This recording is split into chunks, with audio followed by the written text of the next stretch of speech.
Welcome to Visual Anthology. In today's session, we are going to do a quick review of adding on, or for the first time, using the physical inventory rental scanners. This will be in version 9.5.102.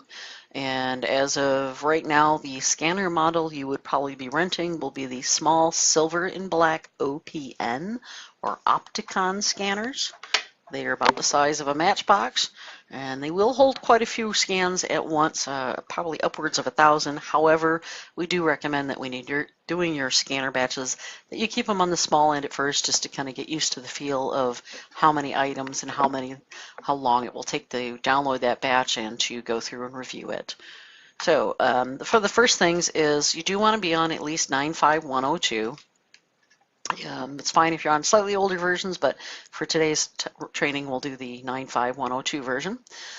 As well as you will want to have your scanners, the rental scanners, handy. Ideally, they have been sitting and getting charged overnight.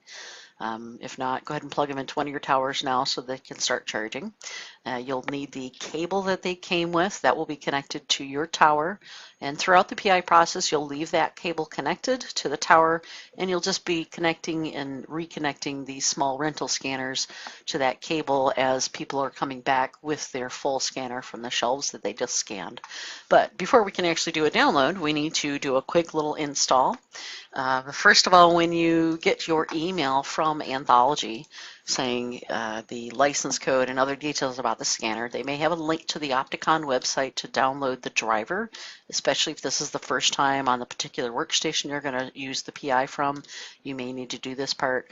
You can also get that driver from not just the Opticon website, but you can go to the Anthology website to the downloads link, downloads icon, and you'll see that we have a file labeled OPN2001 PI scanner USB drivers installer. Depending on the browser you're using, when you click to download it, you might get a pop-up saying that it's been downloaded, and you can say show in folder, and I'm using Chrome here. Once you've downloaded that file, wherever you save it, whether it's into your Anthology or downloads folder. In fact, I've chosen to save mine to a special location. This is the driver that I've downloaded. This is a Windows 10 machine that I'm demoing this on as well. So I'm going to do a single left click to highlight that USB drivers. I'm going to right click and say extract all. I do happen to be using a special tool for zipping files. This one's called 7-zip.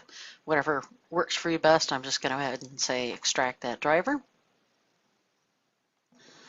The reason why we have to have it in a zip file when you first download it is that many systems do not want to download an exe outright. That's often how a virus will try to get in.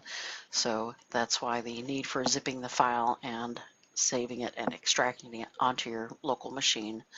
This is best done on the station that you will be driving the PI from, where you'll be going in and downloading those scanner batches. And in a moment, as soon as that finishes extracting, we'll be able to run it next. There we go. That driver has been installed, or extracted at least.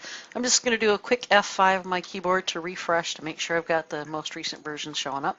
So there's the individual executable. I can right click and say run as admin, or just run it, double click it, whatever works. And so here's the little pop-up window explaining that it wants to install the USB driver for that scanner. At the moment, I do not have the scanner hooked to my tower or the cable. It's just kind of off to the side, ready to go though. I'm going to go ahead and say next on this prompt, this wizard. I do want to do an install. That will take a few minutes, and in this case I did happen to already install mine, and so it's warning me that, hey, it already exists, but normally you will get a nice big message saying it's been installed successfully. So as long as I'm seeing already installed, or I get the message that it's been installed, great, that part has been done. I shouldn't have to deal with the driver at this point, so I can get this window out of my way. And now I can go over to my Anthology copy. I'm going to plug in the cable that goes with the scanner. I'm going to plug in the large USB in to the tower first. And now I'm going to plug in the small scanner on my tower, just so it's handy. And usually when you first plug in these scanners to the tower or to any USB, you might see it blink briefly green or briefly red for a moment, but if it's fully charged, it will show a solid green light. If it needs to be charged a little bit more, you might see the light show red for a little bit. That's fine for now. Right now we're just wanting to make sure we've got things ready. So to start setting up for the scanner in the physical inventory module using the rental scanner, I'm going to go to Inventory Control and Physical Inventory. I had already created a testing PI a little while ago, so I'll just keep that there for the moment.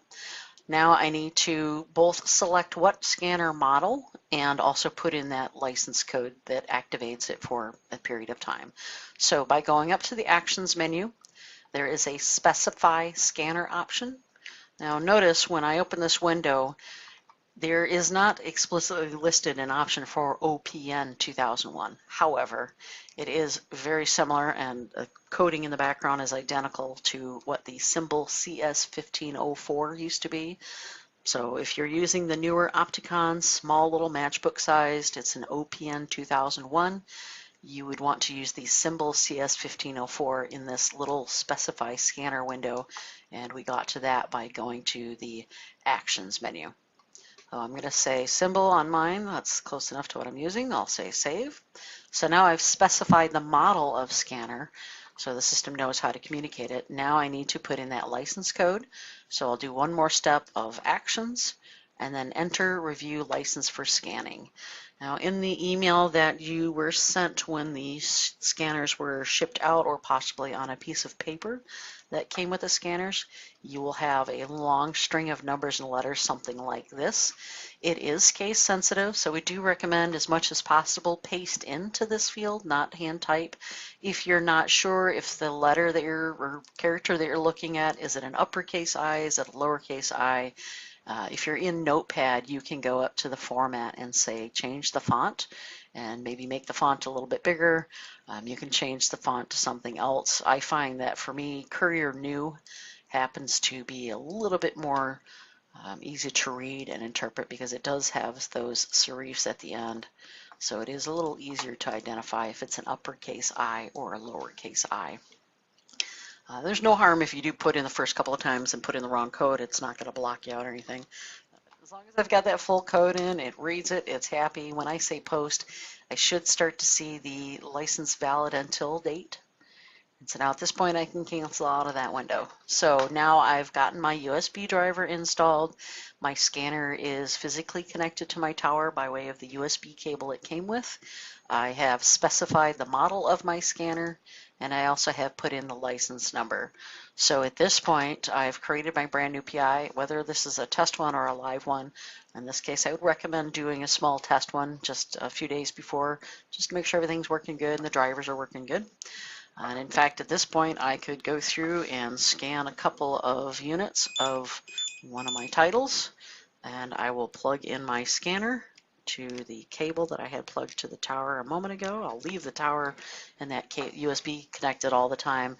I'll just be disconnecting the scanner from that cable as people are coming and going with new scanner batches to download. But to do a quick download of a new batch, just as a test, if I go up to Actions, there's a Get Data from Scanner, or I could do the Alt F6 Get Data button from the down to the bottom of the screen. And that was the sound of the scanner, the port being connected to the scanner, and the scanner contents being downloaded, and it also cleared the memory of that scanner so that now I can unplug that scanner once I've seen that I have a batch that just downloaded, and I can hand that scanner off to the next runner who's going to go scan the next area or sit in a pile or whatever. But at this point I've downloaded a good scanner batch. I'll look at the details just to make sure, yes, that is all correct. It happens to be 3 units of the same title, so I can do consolidate. If I found an item on here that was a problem, I might delete it. There's a few other things I may do. Watch some of the other PI videos that goes into more detail about it. But once I've downloaded my scanner batch, if I'm happy with the scanner information, it all looks good, I'll do an F12 post update. Yes, I want to post. All that does is it's going to take those 3 units from that Darwin title, and it is going to jump me to the now open PI, the master PI, the parent PI, if you will, the green one, the one that has a status of open. And now if I go to details on that one, and I say sort by the count quantity column, I will see anything that had been recently downloaded from a batch and posted. Notice the numbers in the count quantity column because I need a chance to kind of review to make sure, okay, yes, that one particular batch was good. Now I've posted 5 or 6 batches, all from maybe the west corner of the store. I do want to take one more pass over here in the OPN one to make sure, yes, those all look good. I'm happy with those numbers. I accept them. I'm not at the point yet where I want to finalize and really change my on-hands.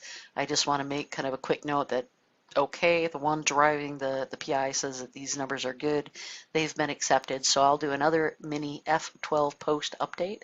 And all that's going to do on this open PI is it's going to take whatever's in the count column and it will add it to the total count column, increasing them if I found multiple copies. And it will zero out that count quantity column and create a batch record showing what items had been touched since the last time I posted. And again, this does not, at this point, change the final on hand. That comes a little bit later. But yes, I want to post that small batch. And now when I go through and I look for that title that I did do a download on just a few moments ago, I'll find that instead of 3 units in the count quantity column, those 3 units are now over in total count. During the process of doing the active PI and counting, this is my way of saying, okay, that section we are good on. We've counted, we've straightened them out, we've fixed the sections, all that good stuff. We're kind of ready to move on and concentrate on a different area of the store. There is a lot more, obviously, to the PI process. If you go to the Anthology customer zone, there are a few different links. There are documents that talk about physical inventory kind of in general. There are some white papers that you might be interested in, as well as if you go to the Anthology YouTube channel, and it's going to be youtube.com/user/anthology channel, or if you're on the Anthology website and you go to the support link, you will see that there's a YouTube channel link right there as well. In the YouTube channel, I would recommend the physical inventory training series of videos. Depending if you're doing rental scanners or hand counts or using the cash register barcode scanner or some other method, these are all pretty good videos to watch. I would suggest at the very least start with the first one, the basic overview, so you can get kind of a refresher on some of the things we just went over. And then as you are working on the more detailed parts, if you are using a rental scanner, there are a series of chapters after that. There's a lesson 1 all the way to a lesson 6, and it breaks out the much bigger topic of physical inventory into smaller, more manageable bites of information. So someone who is not going to use rental scanners, that they're going to do manual counts, they can probably skip chapter 2 altogether. So once you've watched those videos, we do strongly encourage you to watch those videos. Physical inventory is a pretty big topic. There's a lot of things that can be done and corrected and dealt with right at that time. There's good information out there. So watch those videos ahead of time.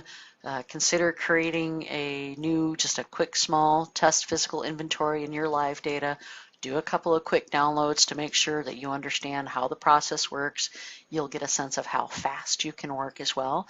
You may find it's better to have 2 runners and they scan 400 to 500 items at once, or maybe it's better to have 4 runners and they scan 100 to 200 items at once. It's whatever works best for you. Also check out the Anthology message board. That is a website page that if you go to the Anthology website under support, you'll see there's a message board link. Use this area under latest topics to see what other items people have posted. Maybe somebody else has a similar question on physical inventory that has already been asked and already been answered. Or if you have some answers of your own or you'd like to suggest some other questions, feel free to add that as well. You just need to log in and create a username, and that will be sort of linked to your Anthology org ID. That's about it for a very quick review on how to install your driver and then do your setup to get the license, specify the scanner, and do your first get data, the first batch download to make sure all is well working. From here, you want to continue on to watching the other videos that go into more depth about the physical inventory process, possibly chapters 1 through 6. There's also the additional documentation if you're more of a reader. There are lots of details on the Anthology customer zone under support, under documents and white papers. There is a whole section on doing physical inventory right here. Quite a few different angles of information. Maybe you're thinking about doing a Regis inventory, maybe you're thinking about doing hand counting, maybe you just need more of the specs about that OPN scanner, such as what color does it turn when it shows it's fully charged, what color does it blink when you are clearing the memory of the scanner, how many scans does it hold, all that kind of detail is available to you as well. But if there is more questions, certainly email support at anthology.com or call the main support number and let us know the details of what questions you're running into, and we can answer questions from there. Otherwise, we're finishing up with version 95102.